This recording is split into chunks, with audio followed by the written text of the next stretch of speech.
नमस्कार, knocking-news.com में आपका स्वागत है। बदले बदले से सरकार नज़र आते हैं। मोदी जी को पता नहीं क्या हो गया है। मोदी जी बदल गए, एकदम बदल गए और वो ऐसे ऐसे काम कर रहे हैं जिसके खिलाफ वो शुरू से थे, और वो ऐसे ऐसे काम कर रहे हैं जो उनको कभी पसंद नहीं थे, और उन्होंने ऐसे ऐसे अपने दोस्तों को संकट में डालना शुरू कर दिया है जिसकी आप कल्पना भी नहीं कर सकते। किसी से छिपा नहीं है अडानी, अंबानी और दूसरी चीज़ों का उनका मामला। और उस सब के बीच में जो कुछ नई चीज़ें हो रही हैं वो बार बार इशारा कर रहे हैं कि हो ना हो कहीं ये मोदी जी का डुप्लीकेट तो नहीं है, क्योंकि मोदी जी किसी और धारा के आदमी हैं और वो किसी और तरफ जा रहे हैं। ये पूरा मसला क्या है इसको आज समझेंगे। हम ये भी जानने की कोशिश करेंगे कि ये पूरा जो बदलाव आया है इससे आने वाले दिनों में क्या फ़र्क पड़ने वाला है। कहीं मत जाइए, चैनल को सब्सक्राइब कर लीजिए। मैं अभी हाजिर हुआ। दान दक्षिणा देने का विचार हो तो हमारा UPI ID डिस्क्रिप्शन में है, उसके ज़रिए आप भुगतान कर सकते हैं। बार कोड भी आपको अनेक स्थानों पर दिखाई देगा, उसको भी स्कैन करके आप भुगतान कर सकते हैं। मैं अभी हाजिर हुआ।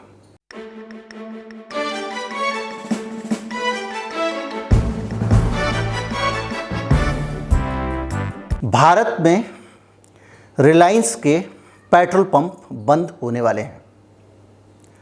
जी, आपने ठीक सुना। भारत में रिलायंस के पेट्रोल पंप बंद होने वाले हैं और अब एक करेक्शन के साथ भारत में रिलायंस के पेट्रोल पंप एक बार फिर बंद होने वाले हैं। 2018 में भी इन पेट्रोल पंपों पे ताला लग चुका था और अब दोबारा से परिस्थितियां वही खड़ी हो गई हैं। आप अगर पीछे जाएं तो मनमोहन सिंह की सरकार में पेट्रोलियम कंपनियों ने एक नई सरकार पेट्रोलियम नीति लाई थी और जिसमें पेट्रोल और डीजल पर सब्सिडी खत्म कर दी जानी थी। इस नीति के तहत सब्सिडी खत्म करनी शुरू हुई और 50-50 पैसे करके डीजल और पेट्रोल से सब्सिडी हटाई गई ताकि मार्केट में रेट बगैर सब्सिडी का रहे। इसकी एक वजह थी कि जो पेट्रोलियम कंपनियां हैं उनको सब्सिडी जब मिलती थी तो सरकारी पेट्रोलियम कंपनियां जो थीं, भारत पेट्रोलियम, इंडियन ऑयल, इन सबको तो सब्सिडी सरकार से मिलती थी, तो ये सस्ता पेट्रोल बेच पाते थे। और रिलायंस वगैरह को कोई सब्सिडी नहीं मिलती थी, इसलिए रिलायंस अपना पेट्रोल सस्ते में बेच नहीं सकता था और आखिर में हार कर उसका महंगा पेट्रोल कौन खरीदता, उसको अपने पेट्रोल बंद करने पड़े थे। उसके बाद आया साडा भाई, अपना भाई, गुजराती भाई। ये विचार मन में धारण करके रिलायंस ने अप्रोच किया होगा या मोदी जी ने खुद सोचा होगा कि भाई अगर आप ओपन इकोनॉमी हैं, ये सोचने की बात भी है, तो उसमें लेवल प्लेइंग फील्ड होनी चाहिए। कंपनी सरकार की है, प्राइवेट है, ये भेदभाव करने का अधिकार सरकार को नहीं है। या तो उल्टा भेदभाव करेंगे, अपनी ही BSNL डुबोलेंगे, और या फिर ऐसा करेंगे। तो हुआ ये कि अभी हाल में चुनाव के समय से लगातार, पहले कोरोना काल में रिलायंस का पूरा डब्बा गोल हो गया था। जब मूवमेंट ही नहीं होगी, गाड़ी ही नहीं चलने दोगे तो पेट्रोल कहाँ खर्च होगा। उसके बाद में दूसरा कांड ये हुआ कि ये चुनाव आ गया। अब चुनाव में मोदी जी की बदनामी ना हो इसलिए पेट्रोल का दाम बढ़ने से रोक दिया गया। इंटरनेशनल मार्केट में क्रूड का ऑयल का रेट बढ़ता जा रहा है, कच्चे तेल का, चाहे वो यूक्रेन वॉर हो, दूसरी वजह हो। अब एक तरफ दाम बढ़ रहा है और दूसरी तरफ सरकार दाम नहीं बढ़ा रही है। अब सरकारी कंपनियां तो इसको झेल लेंगी। कैसे झेलेंगी? क्योंकि सरकारी कंपनियां घाटे में चली जाएंगी तो सरकार घाटे में, और फ़ायदे में जो सरकारी कंपनियां सरकार को डिविडेंड देती हैं, यानी सरकारी कंपनियां जो अपना मुनाफा कमाती हैं उसमें से एक बड़ा डिविडेंड भारत सरकार को देती हैं, जो बजट का एक बड़ा हिस्सा है। हमारे देश का जो बजट बनता है उसमें बड़ा योगदान होता है। तो आप इधर से घाटे में ले लोगे ऑयल कंपनियों को, वो बजट के टाइम पे आपको पैसे नहीं देंगी। लेकिन रिलायंस के साथ ये स्थिति नहीं है।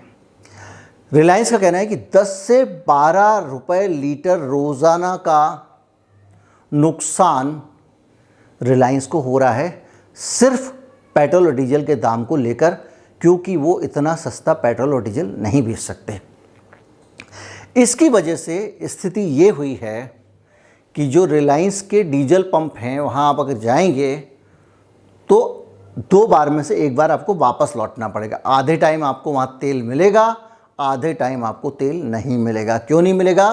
क्योंकि रिलायंस ने कहा कि भैया हम इतना घाटा नहीं उठा सकते, तो हम आधी सप्लाई ही देंगे, 50% ही सप्लाई देंगे। अब ये 50% सप्लाई पे आधा पंप चल रहा है, आधा नहीं चल रहा है। इस बीच में ये वॉर वाले डेवलपमेंट और आने शुरू हो गए हैं, और उसी बीच में सबसे बड़ी बात ये हुई है कि सरकार ने अब दोबारा से जो दाम बढ़ाने शुरू किए हैं 80-80 पैसे करके, तो ये दाम भी धीरे धीरे बढ़ेंगे और उसको लेवल पे आने में टाइम लगेगा। लेकिन रिलायंस इतना घाटा झेलने की हालत में नहीं है, और उसने ये कहा है कि हो सकता है कि उसको पेट्रोल पंप बंद करने पड़े। अगर रिलायंस अपने पेट्रोल पंप बंद करती है तो आप कल्पना कीजिए कि जितने सारे लोग वहाँ नौकरी धंधा पा रहे हैं उनका क्या होगा, और उन लोगों का क्या होगा जिन्होंने रिलायंस के पेट्रोल पंप में इन्वेस्ट किया हुआ था, मोटा पैसा लगा के।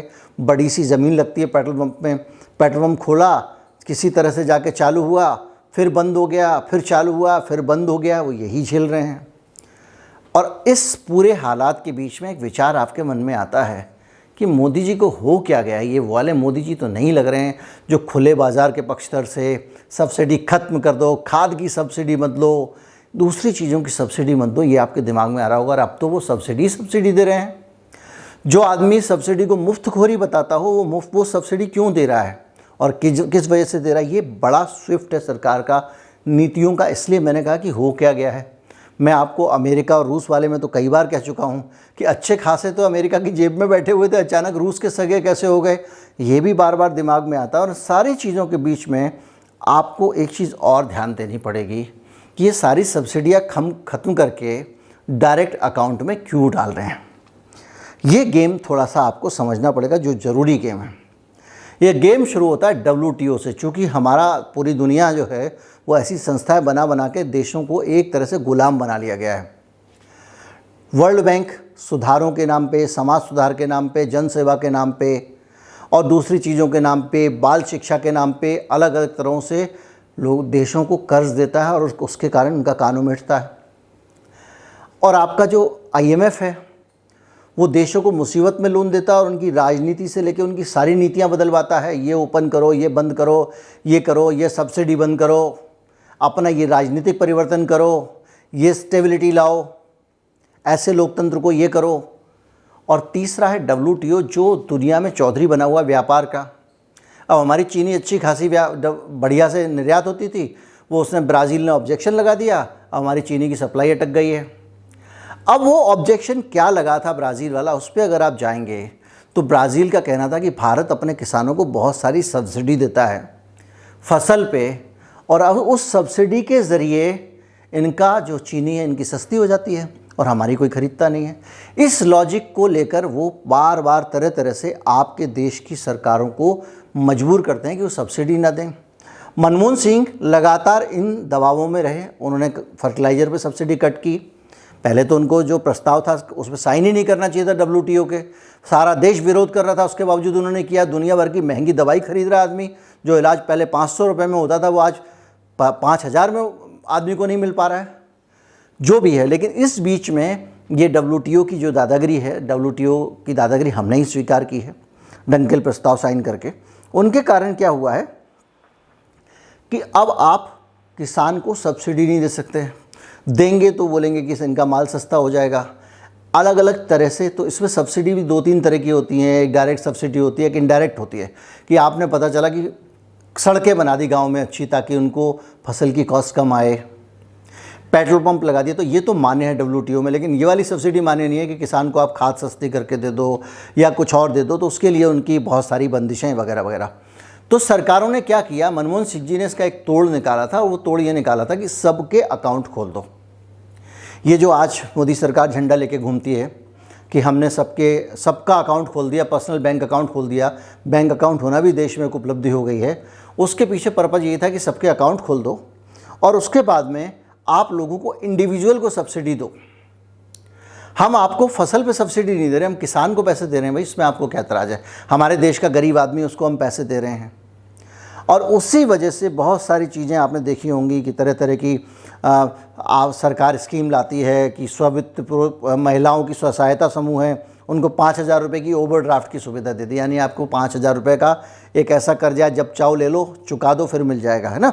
इसी तरह से पीएम किसान योजना के तहत जो 6,000 रुपये का प्रोविज़न उन्होंने किया है, और बहुत सारी चीज़ें की हैं। इन सारी चीज़ों के कारण अब जो है वो काफ़ी जगहों पे सरकार का जो रवैया है, वो पूंजीवादी सरकार का जो रवैया था मोदी जी का, जो हर चीज़ को मुफ्तखोरी बताते थे, वो रवैया बदल के अब लोक कल्याणकारी सरकार का रवैया होने लगा है, हो गया है नहीं। कई चीज़ों में उनकी वो नीतियां दिखाई दे रही हैं, जैसे कि पेट्रोल में उन्होंने लंबे समय तक दाम को खींच कर रखा। हो सकता है कि वो उसके पीछे उनका चुनाव का लक्ष्य रहा हो या जो भी लक्ष्य रहा हो, लेकिन ये एक बदलाव दिखाई दे रहा है, एक शिफ्ट दिखाई दे रहा है सरकार में, जो एक नॉर्मल शिफ्ट नहीं है किसी भी सरकार का। कम से कम इसको गाली माना जाता है। और ये जो लाला सेठ, गिरधारी लाल धन्ना सेठ वाली पूंजीपति जो पूंजीवादी व्यवस्था है विश्व की, वो इसको पॉपुलिस्ट कदम बताते हैं और इसका विरोध करते हैं कि लोगों को सहायता मत दो। और उसमें बहुत सारी चीज़ें हैं, और उसमें हिंदुस्तान में लेबर सस्ती है, इसको लेके भी बहुत तरह तरह से अमेरिका ने भी हमको घेरा है। लेकिन जो भी वो स्थिति ये है कि रिलायंस जैसी बड़ी कंपनी लड़खड़ा रही है और सरकार के मन में उसके प्रति कोई भी संवेदना नहीं है। ये पहली बार हुआ है। आप सोच सकते हो कि अंबानी साहब को झटका लगे और रिलायंस और मोदी जी को दर्द ना हो। अब इसकी बहुत सारी वजह भी हो सकती हैं, जैसे कि अब अडानी साहब जो है कंपटीशन में आ गए हैं और बहुत सारी चीज़ों पे इन दोनों कंपनियों के इंटरेस्ट भी क्लैश कर रहे हैं। अगर वो एक सेक्टर में जा रहे हैं, एग्रो सेक्टर में, तो ये भी जा रहे हैं। इस तरह की चीज़ें भी हो रही हैं, तो कंपटीशन बढ़ रहा है। हो सकता है प्रेम एक के प्रति ज़्यादा या कम हो, लेकिन ये सब हम अनुमान ही लगा सकते हैं। बहरहाल जो ग्राउंड रियलिटी है वो ये है कि अब रिलायंस के पेट्रोल पंप बंद होने की नौबत आ गई है। आ क्या गई है, रिलायंस ने ऐलान कर दिया है। और सरकार का रवैया लगातार, जो सरकार सब्सिडी ख़त्म करने की बातें थी, सारी चीज़ें थी, उससे एकदम अलग निकल के सामने आ रहा है। कुछ लोग हो सकता है ये माने कि ये चुनावों के कारण है, और अगर ये ऐसा है तो मुझसे ज़्यादा खुश कोई आदमी नहीं है। इसलिए क्योंकि अगर सरकार को ये लगता है कि हम चुनाव सब्सिडी से गरीबों का कल्याण करके गरीबों के लिए योजनाएं लाकर जीत सकते हैं, तो कम से कम ये जो हिंदू मुसलमान मारकाट वाली जो राजनीति होती है, कश्मीर फाइल्स जैसी आधी झूठी आधी सच्ची फिल्में बनाई जाती हैं। अभी एक नया डेवलपमेंट आया कि खून से सान के चावल खाने वाला जो सीन था, वो भुक्तभोगी ने खुद कहा है कि ये झूठा सीन था, ऐसा कुछ नहीं हुआ है। तो जो भी है, इस तरह की जो जहर बुझी बातें हैं, उनसे हटके अगर सरकार जनता की भलाई के काम करने लगे, देश में सब लोग फिर मिलजुल के रहने लगें, तो ये बुराई भी अच्छी है। उम्मीद करता हूँ वीडियो आपको अच्छा लगा होगा। अच्छा लगा हो तो ज़्यादा से ज़्यादा लोगों तक पहुँचाएँ। चैनल को सब्सक्राइब कर लें। नमस्कार, जय हिंद।